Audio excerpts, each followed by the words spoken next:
No, just goes out like this, talking shit on a podcast for no reason. Have you seen some podcasts? For 40 minutes. Yeah, and then he'll just go, I've had enough. He'll have packed up and gone home and we'll still be talking. All right, I want to talk about something pertinent to both of our worlds recently. Yeah. And that's kind of burnout. And I'm sure we've talked about burnout. I'm sure we have, but I think it's more pertinent now. Yeah. Because I did burn out. Not right. Everyone thinks burnout is brain explosion, can't direct yourself out of bed, can't do anything. It's not. That's not burnout. No. That's a cataclysmic burnout and you're having a psychotic episode or something really bad has gone wrong. And I'm not diminishing that. What I want to talk about is everyday burnout people genuinely have, which isn't tiredness. It isn't, oh, I can't be bothered today, because I have that a lot. Yeah. Right. And that's normal because I'm tired, because I'm old. Right. But burnout is where you desperately want to be good at what you're doing, but you turn up and you do what you're doing, but you just feel like whatever you do, you haven't got the energy to be as good as you need to be, and you start to run yourself down. And it's basically, I mean, it's a higher form of tiredness, isn't it? But on every level. Overwhelm, fatigue, lack of motivation, all of those things, brain fog, it can all. But those are all symptoms rather than,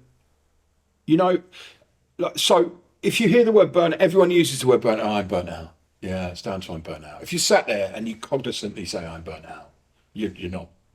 No, that's kind of burning the candle at both ends, burnt out. Yeah, you're tired, you're overdoing it, and you need to walk away for 5 minutes and get your head together. Burnout to me, right? So Christmas, full stop. So we had a Christmas party, right, for the drop-in. We did. You were there. I was. You might have noticed that after that, I was a bit quiet, like afterwards. I was perfectly functioning, everything felt great. But afterwards, I did something weird for me, which was I went for a walk. And you did. Yeah, and I kind of disappeared, and I kind of walked an awful lot further than I mean, it turned out to be something like 4.5 miles, right? Which isn't far in the scheme of things, but I just fucked off. Yeah. Because my brain was really noisy, and I couldn't quite decide what was going on. Well, we were recording a show that night. Yeah, the show that they would have gone out by the time this one goes out, but the one that hopefully. Yeah. So I think what I'm trying to say is that I just felt like there was too much noise, there was too much pressure, and there was no pressure. We finished. Yeah. But I couldn't let it go. I couldn't let go of it, and I went for that walk. Now, obviously, I do these big, like, sponsored walks, right? And you were there, you remember, right? And we do that. But I'm not one for walking all the time and going out and just, if I go for a walk, it'll be like 20 minutes to the co-op and back for a fucking Mars bar. Yeah. Which I'm not allowed to eat anymore, by the way. I'm not allowed to eat sugar. Literally, I'm not allowed to eat sugar anymore. Okay. I got a phone call from the doctor yesterday telling me that my sugar had gone, it was supposed to level out and go back down to normal things. It was 78, which is like you're going to have a stroke. And it had gone all the way down to 73. Oh, nice. Which is not nice. No. And so they basically said that if I don't sort my shit out, everything else is perfect. My blood pressure, it was 122/80, which is kind of industry standard perfect. The stupid thing that doesn't mean anything. Cholesterol? Yeah, that was 2 point whatever the fuck. Whatever. Who gives a shit? Yeah. Right, and there's another level that was really good as well. And I'm like, yeah, that's great. And she said, but the only trouble is that you are in danger of having a stroke. And I'm like, really? I mean, really? So I've only had one Twix today. Which shows... Half or a whole Twix? No, a whole Twix. You didn't have just the Twix?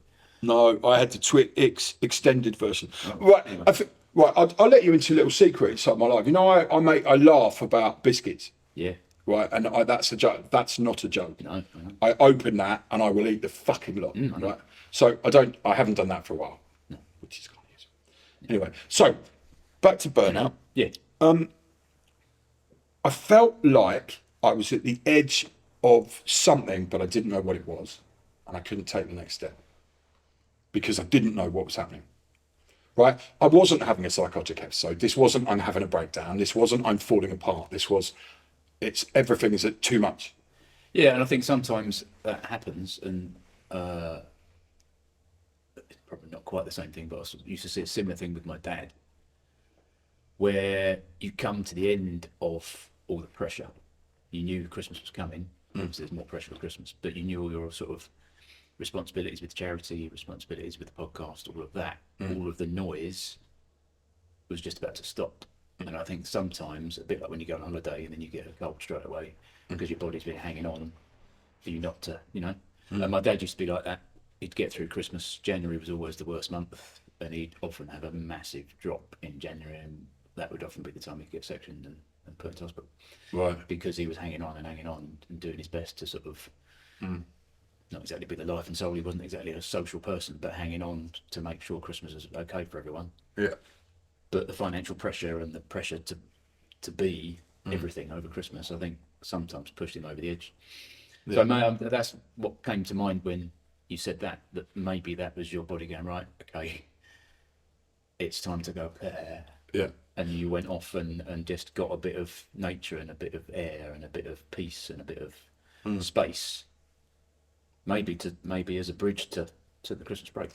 I think you're right. I think it's important, and also it wasn't a mistake. I didn't just end up walking out. I didn't go the wrong way. I knew where I was going. Yeah. I mean, we know that route. Yeah. And I just thought, and then there's a shortcut back. Yeah, I didn't take the shortcut. I took no. I'll carry on. Yeah. And I think by the time I came back, one, I was covered in mud, and two, I was quite calm in real terms. Yeah. It's because everyone thinks that you need a kit or you just have to rest. Resting for me is very hard. Yeah, and it's getting away from the noise. That's a bit of a vague statement, but it's getting away from your phone pinging. It's getting away from emails. It's getting away from the phone ringing. It's getting away from traffic. It's getting away from all of that noise and getting a bit of peace. That's why I've tried meditation and I've not bought into it. But a lot of people say that's part of where you meditate is. You don't clear, they talk about clearing your mind, but it's basically getting rid of all of the noise in your head. Yeah. I don't think anyone completely empties their mind unless you're a proper. I'm sucking mollusk. One of those, yeah. But I think finding something that gives you that clarity. They talk a lot about flow state at the moment, which is. Well, best explain that. So flow state is when time just kind of disappears because you're so engrossed in something. Right. And it normally needs to be something that requires a bit of skill that you've already got. So playing an instrument, for example, or singing or painting or something that basically you have to concentrate on it enough that you shut everything else out.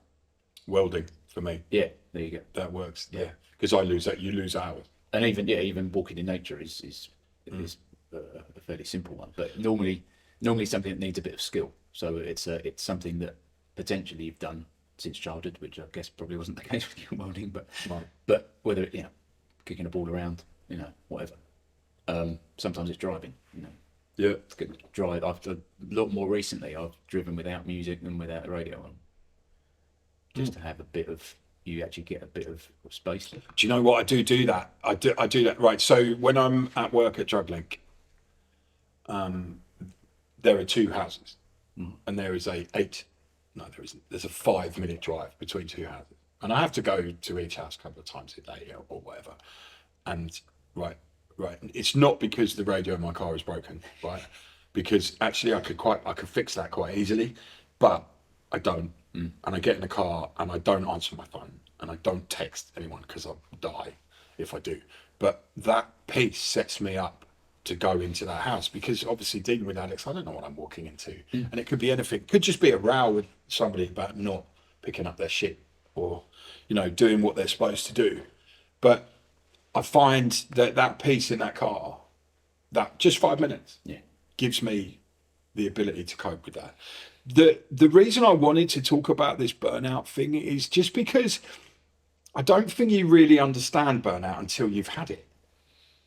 Yeah, and I think we have spoken briefly about it before, because I sort of went through a bit of an episode of it and had that. I don't really like labels. I don't really like that stuff. But just learning it up. It could be that I went through, which was overwhelm and overstimulation and all of that stuff.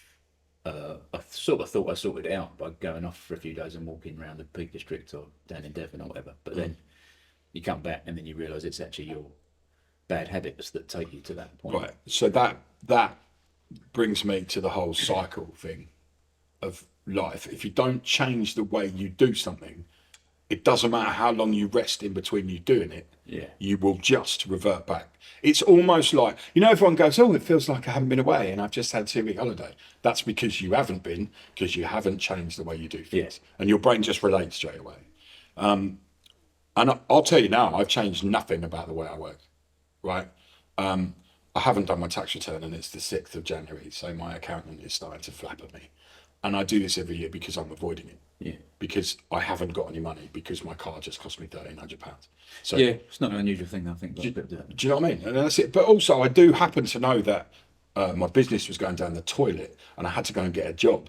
And the likelihood of me actually owing much is very slim. But it's next year, however, I'll be totally fucked. I think burnout as a concept has been dumbed down by the overuse of it. I think that's the problem with all these things. They become Everything. a bit of a buzzword. That's it. And that's And then it becomes exactly an the point. opportunity to make money out of something as well. Yeah. That's Do you know what I put out a thing about, so with Distortion Mentoring, right, which is my one-to-one mentor company, but it's not a company, it's just me. But I put a thing out about breaking cycles and called it a restart. And then I fucking looked at the TikTok thing, because obviously Ricky is doing an amazing job for our charity on TikTok. Yeah. Right. And that's 15 Coping podcast. I don't know what it is. But he's doing amazingly well and I have nothing to do with it. But occasionally I'll go and look and see what's going on. And then I saw this nauseating American life coach.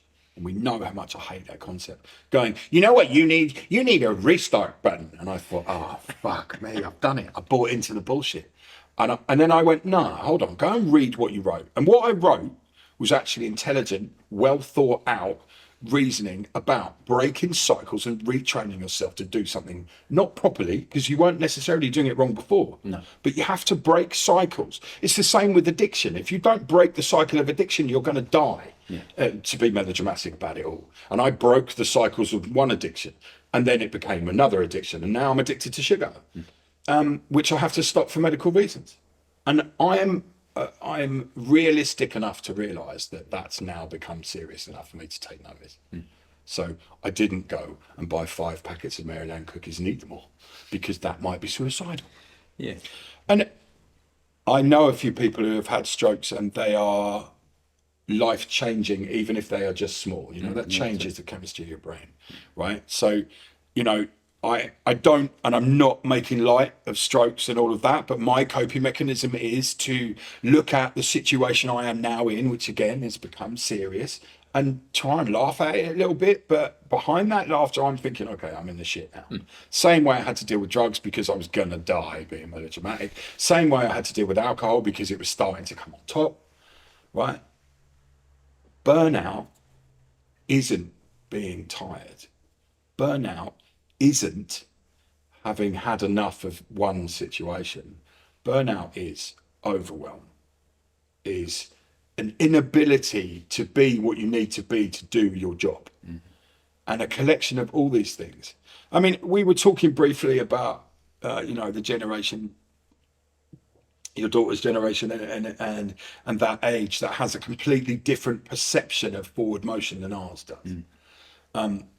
And I'm not throwing stones at different generations, but the things that they attribute to mental health have nothing to do with mental health.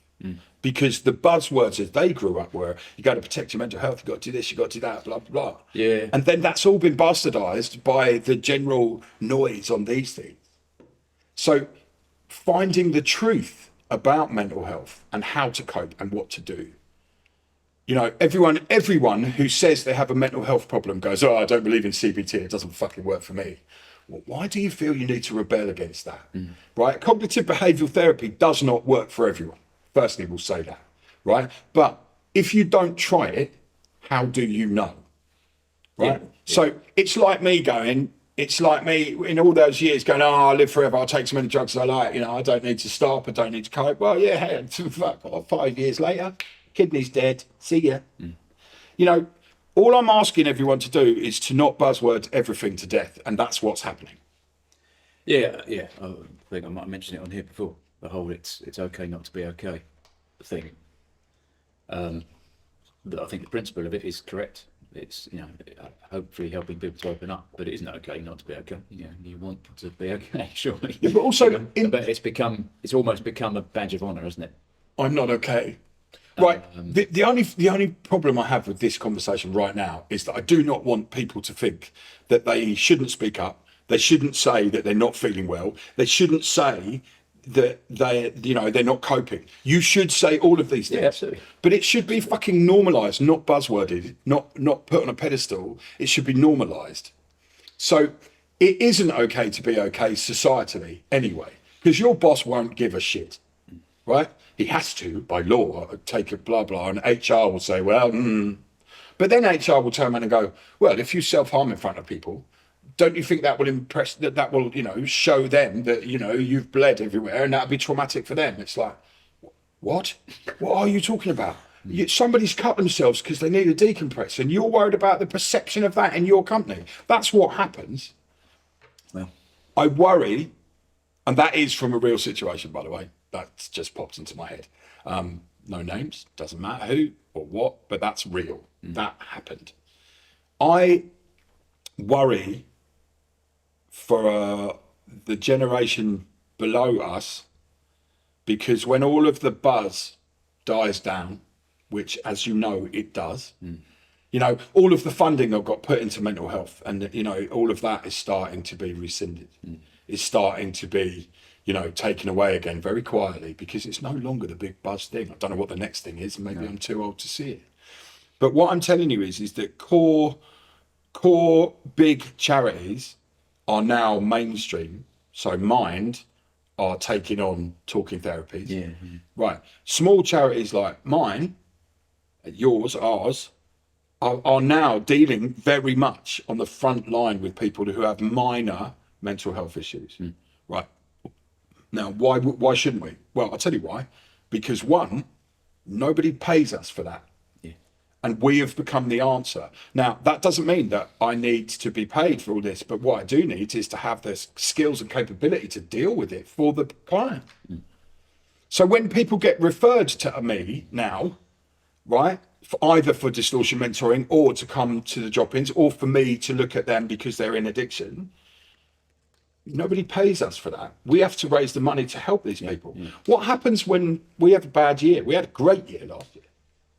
I mean, hopefully we won't, but yeah. No, but what? Because to those people, you mean? Yeah, what happens to our clients when? Because I have bills to pay, right, and I have a family to feed. They can't live off my kindness to others, right? And that's the reality of it.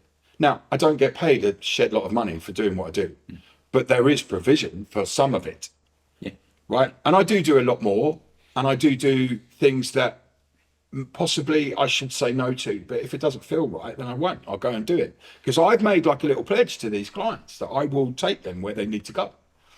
So taking people to bail hearings and talking people through situations that they're struggling with, and I love doing that, and it makes me feel good, but also it makes me worry about the future of this country for so many different reasons. But if charities that are based on volunteer work are then being seen, as the solution for things that should be provided by government and society, then we are going down the wrong path. But are we though? I mean, we've spoken previously with Dan about the bigger charities and the money not getting to the front line. So maybe it's up to charities like Coffee and Coping to not fall into that same trap and buy helicopters and Bentleys and stuff. I haven't bought anything. No. But maybe that's the future. Maybe the future is lots and lots of smaller charities that collaborate with each other. But then they need to be government funded. Or the funding that goes into the pockets of the charities that don't do a great job with it doesn't go to them anymore and comes to people like us. Yeah. Maybe I don't. Right. I think my problem is, and I'm not throwing stones at Mind as a charity, right? Because, well, I don't want to. No. But my problem is that Mind are now funded by the NHS to, I think, to run mental health talking therapy. So your GP refers you to Mind. Yeah. Now they get paid for the referral, and then they will get paid for the 6 or the 8 things that go on. Yeah. Now, I can tell you now that if it's peer-to-peer mentoring, those people are volunteers. I guarantee that the management of Mind are not volunteers; they are paid, and they are HR up the wazoo. So your concern is that it's turning into a corporate entity? Yeah, because now a charity that was doing great work has now got NHS backing guidelines that tell them how to do their job, which means that a lot of them can't do their job anymore. And also, tell me this. Who starts a charity, right? Who starts a charity to make money? Well, we didn't. That's lucky because, you know. But what I mean by that is... we did. No. we start the It church. starts the Church for the Bentleys, which I haven't got around to. I'll get to it. But yeah, I believe the point I guess you're coming to is that everyone does it out of the desire to do good.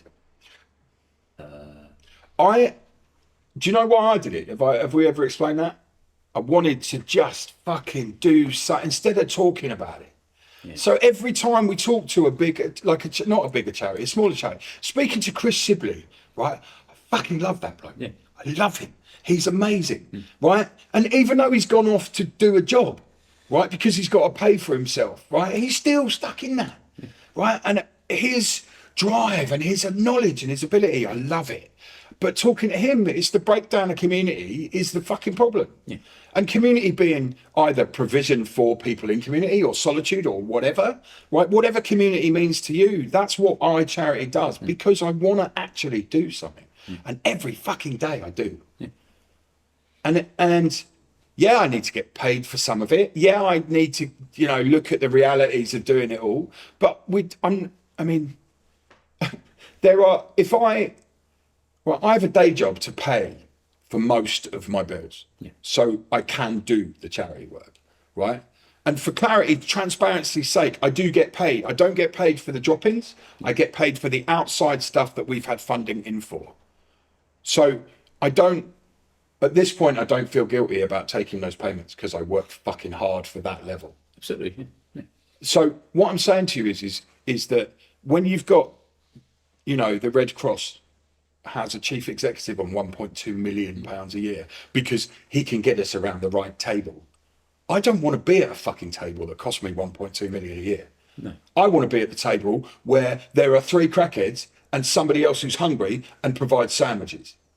Right? That's fucking charity. I don't give a flying fuck if the CEO of ICI has decided to be benefactors to some bullshit thing through the Red Cross, but it costs 150 grand just to get in the room with him. Yeah, and I think that's all. I mean, one of the companies I work for, they were promoting a fundraising thing, and they've lots of big companies have got their charities of choice for the year. It's always the same ones: British Heart Foundation, Cancer Research, and I just posted on the thing saying, "It'd be much better if you lot." And she supported charities that do frontline work, like the one that I'm part of. Didn't get any response back from it at all.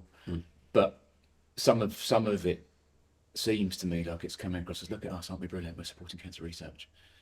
Well, yeah, but who doesn't? Cancer research in millions, if not billions of pounds. Right, and so should they, right? In one way, because yeah, okay, maybe we shouldn't go down that route, but what you say? This place is a place of truth, right? What I am saying is, what have they achieved then? You want me to say what have they achieved? I have no idea. 50 years ago, 1 in 2 people there's 1 in 6 people getting cancer, and there's 1 in 2. So what have they researched? What have they achieved? I don't know. I can't come from a place of knowledge. What I can tell you though is the hormonal treatment for cancer now that is taking over from chemo, where possible, is life-changing, because the chemo doesn't kill. If you're injecting yourself with a poison you may not live through, right? Hormonal treatment, however, is something a body can take, and all of that. Now, And where, sorry, I don't know much about that. Where's that come from? Has that come from pharmaceutical companies or not? no, that's come from, right, I don't, right. The only reason I know that exists is because a friend of mine has just had the horrible operations of cancer and has now come back to work already and are kind of, and they've got the cancer, they cut it out, didn't go to the lymph nodes, and now their treatment is, instead of bombarding them with radiation and or chemo, they are taking these hormones that keep it at bay. Yeah. Basically, it stops your hormones from feeding the cancer, which is what happens. So it's a blocker for that, and it's working because they're not dead. I don't know. I will say this: research into cancer needs to happen, but as you very rightly point out, what's changed? And in fact, every single one of us on this planet at this time knows one, probably two, three people affected by or have cancer. Yeah. I personally, at this point, know 11 people in my circle of friends. Now, I don't have a circle of friends that's very large. I mean, it hasn't. Right. Well, yeah. So you're on borrowed times. Sorry, that's all I think to say. But my point here is, where's the money going? Right. And who's accountable? Yeah. So that's your point. Yeah, my point is the money goes into big pharma for them to. But my point is, my point is that research needs to happen, and there are people who are working fucking hard to research cancer, right, and to do it. There are scientists who do it. Yeah. Now they can't help that their bosses are fucking spineless chimps who steal all the money. I mean, I'm not speaking from a position of strength here, but I'd be surprised if that research came through, cancer research. Okay. As an organisation, but maybe it did. Right. If you know about cancer research and how they spend their money, please do comment in the comments below, because I don't know.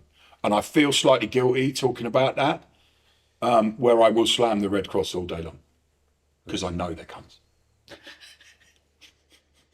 The boards, that is, the people who, you see, it's the same with anything. The frontline people in the Red Cross, the volunteers and the doctors and the people are all amazing. They're working in untenable things, but then one step away from them, there's a geezer counting money with an open briefcase. Say that about the NHS or anything, can't you? It's the frontline nurses and stuff that are amazing, and it's the management that are skimming all the money off that are the ones that. 6 levels of middle management in the NHS, and then now tell me they haven't got enough money. Well, fire 4 levels of management and make them actually work for a living. Mm-hmm.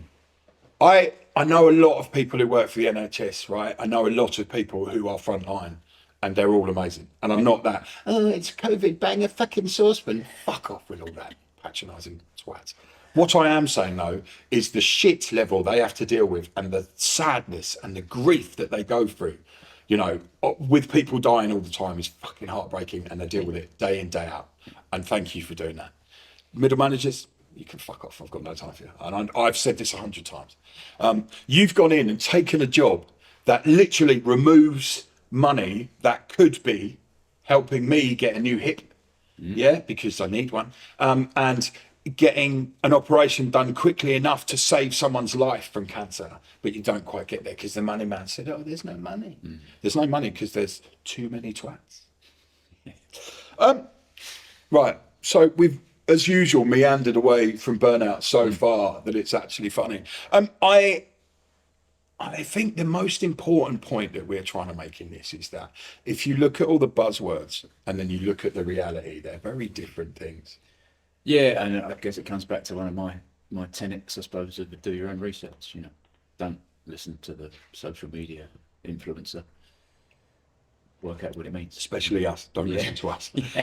Find what it means. You know, don't go to your life coach. You know, people that are doing it just for the likes or for the money. It's more important to go and, you know, find a book, like I've done at the moment, learning about. Can I just say, right? Don't find a book. No, true. Right, find 2 books. Yeah. Which gives opposing views, because you will come down in the middle and you'll find a way through it. Yeah, I love that. I love the fact that you can research things. But the trouble is right, here's another problem. So buzzwords create a market for products. Yeah, absolutely. Yeah. So my products, let's have a look at that. I was looking at Distortion mentoring, right? I will tell you one single solitary truth about distortion mentoring. Every single one of my clients has come from word of mouth. Not one fucking person has come through social media. So why is social media important?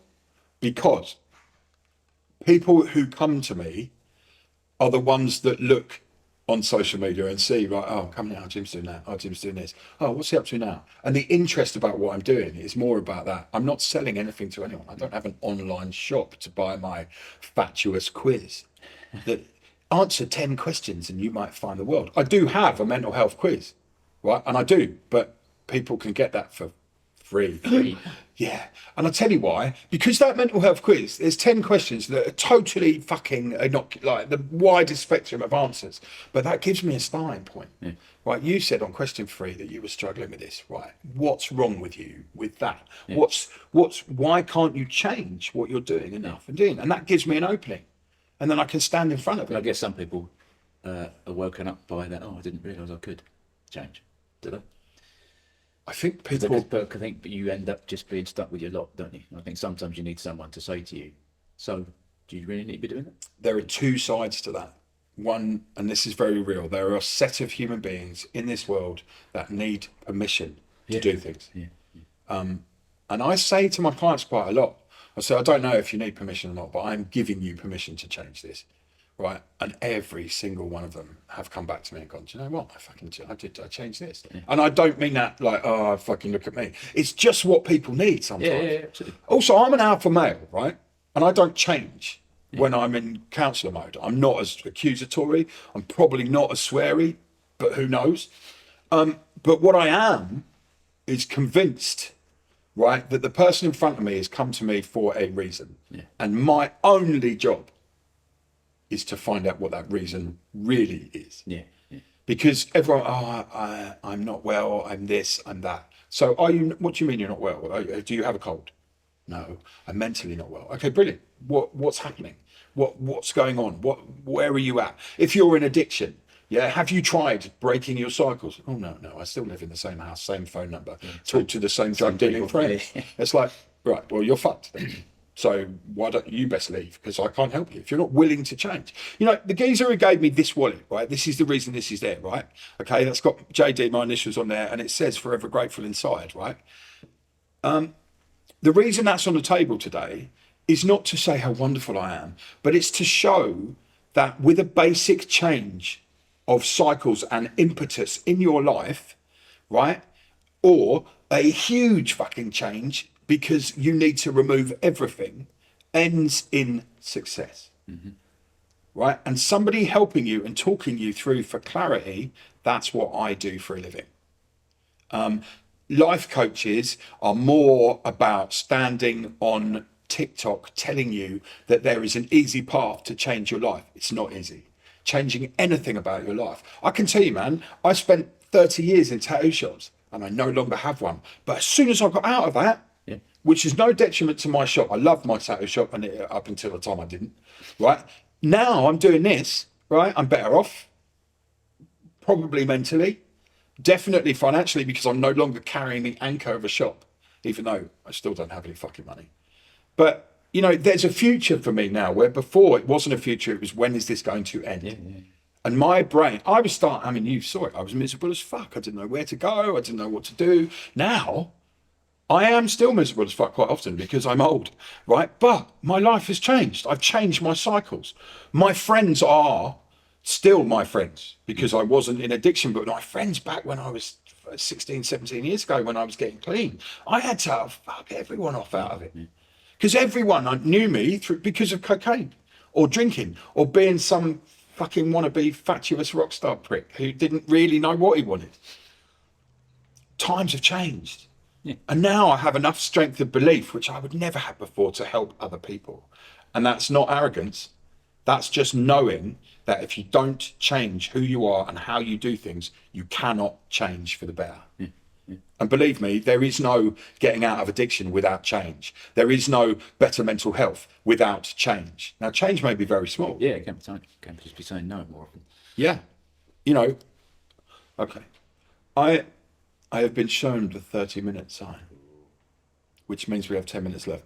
I would honestly like to look at the way that society says to you it's acceptable to have mental health problems, but the actual narrative in the workplace, in with your friends, you know, all of that, society dictates that we judge people that way.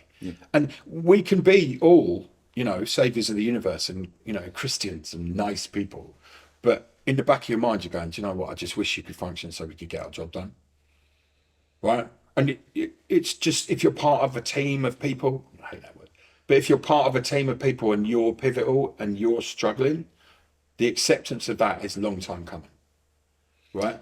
Yeah.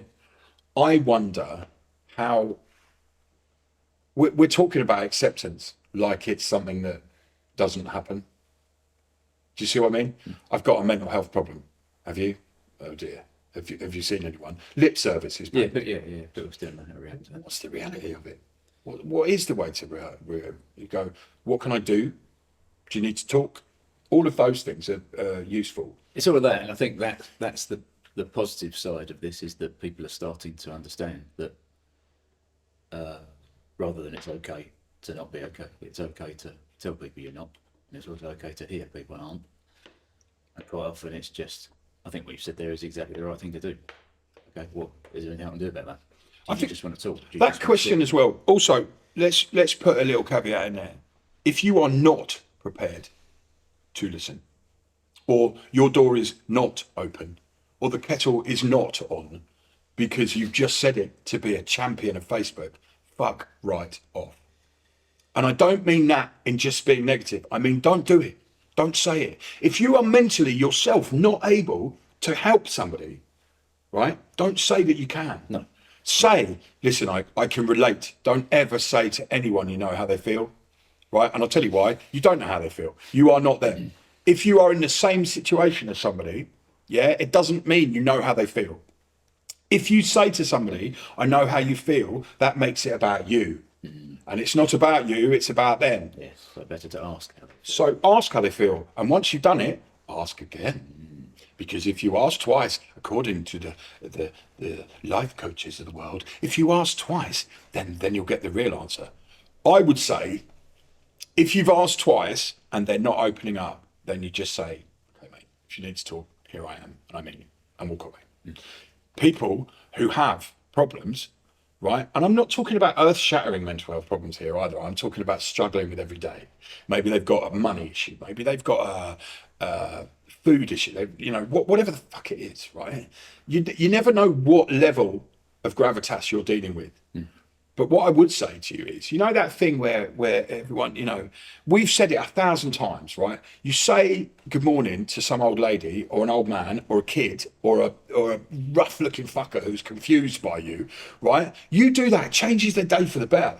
Because somebody's acknowledged their presence. And I need to say this, a lot of mental health issues are not insurmountable. They are just that people do not feel seen. And they do not feel heard. Now, that is up for abuse by every buzzword, every influencer, every person, because you can manipulate that and you can make out that you've got answers to that. There's one answer. Listen. Hear. See. Okay, there's fucking 3 words there, but it's the same answer. Be cognizant of who's in front of you. Be present for that person. And if you can't be present, it is totally okay. Yeah, it's totally okay, because if you offer something you're not able to offer in reality, then you're actually doing more damage than good, because that person won't just go away. You'll forget about it, right? But that person will go away and sit at home in rumination about why you have let them down. And they will take it personally, and that will drive their mental health issues worse. So, and you might think that I'm being melodramatic. I know people who are unstable. They would, by their own admission, right? They're unstable. They never quite know where their mood's going to be. Normally it's hormonal, or they're on medication, or they are just a bit broken by trauma. If I say to them, I will be there on Wednesday at 3:00 and I will do this, this and this, I know that if I don't show, even if I'm dead, or I couldn't make it because the world ended, or whatever the fuck it is, right? They will take that personally. And it's not their fault. but they're relying on me to do what I said I'm going to do. So in a very small way, if someone approaches you to talk about something, they're doing that because they trust you, or their instinct is that you might listen, or you might be able to help. So if someone approaches you and asks that question, honesty is key. You are not being rude. You're not being dismissive if you say to them, I'm really sorry, but I can't carry that. But look, talk to this person, or I tell you what, we'll go and see this person. Yeah. Because you don't have to enter into that dialogue. You can move that dialogue along. And that's what community is. Community is finding the right person to offer the help that's needed at that point. And that person isn't always you, and it isn't always me, and it isn't always you. Yep. What it is the right man for the right job, the right woman for the right job, the right other sexes that I don't know anything about for the right job. I'm impressed by the drop-in guys that come to us, right? One of their number wobbled big time at Christmas, and she reached out, and the two people she reached out to, the only two she reached out to, both responded positively and helped them through the situation. Right. If anything else I do on this planet, right, that at this point is success, because I set out to build a community and I have. Yeah, and they've picked that up. I suggest from the community that group was built. A year ago, they wouldn't have had the capacity to do that. No. That it's like it's the same. You know, do as I say, no, do as I do, not what I say, whatever. Do as I say, not what I do. Yeah, for God's But sake, don't do what I do. but showing, leading by example is what I'm saying. Yeah. Is that people absorb that and see it and benefit from it themselves, and then they pass it on. It's the extension of the smiling and saying good morning to someone, isn't it? Yeah. Because I can say this with complete truth. This morning, I came out of the co-op and there was a little old lady. There was a little old lady, and she, right, probably 80s. And she was just looking at the floor outside the co-op. And I come out and I almost walked into her and I said, morning, you all right? And she went, do you know what, dear, I'm not. I seem to have lost my key. And I was like, okay, right. And I said, where? And I didn't say, where did you put it? Yeah. I just looked behind her and I said, you know what, mate, it's right on the floor behind you. Just stay there and I'll get it. So she didn't think I was being, So I picked up the key and I said, is that it? Hoping that it was. And it was. And she went, if you hadn't have said good morning to me, I wouldn't have found that key. Well, there you go. And so that I don't know, the key, she dropped it out of her pocket, right? But nobody else gave a shit in that moment. And to be honest, I probably didn't until there was an issue and we found a solution. Amazing, right? I'm not patting myself on the back for that. No, I didn't. 20 quid, please. But what I do is realise that somebody's day has been made better by a little bit of grace. Yeah. And I'm fucking tattooed from head to foot, big bearded fat bloke, right? And if I can do it, you can do it, right? I'm supposed to be the negative in society, but I'm not. I'm a positive. Sometimes I'm an arsehole. But I think it goes back to basics every time we have these conversations. It goes back to the fact that a bit of kindness leads to other people being kind to other people, that the knock-on effect of that, the butterfly whisper effect of weird, whatever the fuck it is, right? That's what happens, right? Yeah. You can tell that I'm versed in technicality. Absolutely. Is it the butterfly effect? No idea. Something like that. Yeah. Oh, George has given me a thumbs up. Must be. So we're gonna start drawing to a close now, mostly because I've almost finished my water. I firstly want to just say I'm blown away by my clients spending their money, which they really shouldn't do, on gifts for me. This was given to me today, and it says, may you be proud of the work you do, the person you are, and the difference you make. Thank you. And this mug was given to me by one of my clients today, who just saw that and said, I had to buy it because that explains what I feel. Yeah. Right? This is not about, oh, look at me, look what I've done. This is about actual impact, people's lives. So I'm not a liar. I do what I say I do.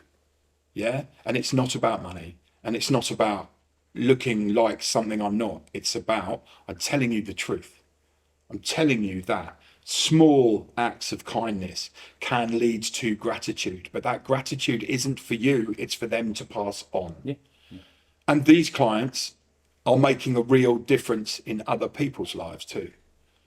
You know, the guy who's done that has raised a significant amount of money for us and put us in a position where we are now benefiting from organisations helping us.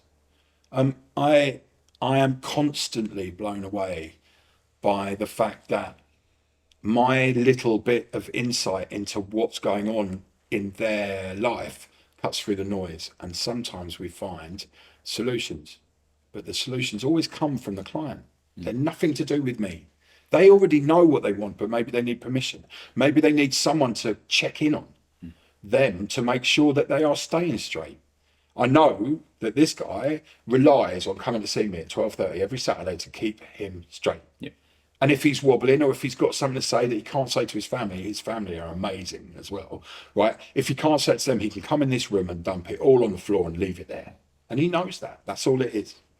So look, long story short, Yes.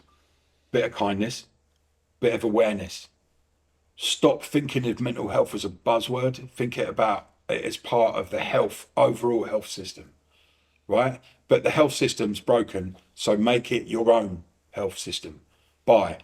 If you are able, come talk to me. Say to whoever is struggling, if you just want to chat, let's chat. If you're able, say good morning to the old lady, to the young boy, to the whoever. Spread a bit of positivity, because I tell you this now, you don't know what anyone is going through, and that's a buzzword. It is a bit, yeah. But it's real.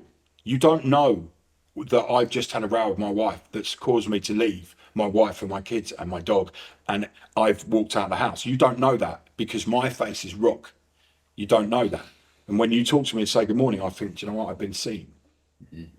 That's important. Being seen, being heard is all anyone really wants, and that's the start of them getting better.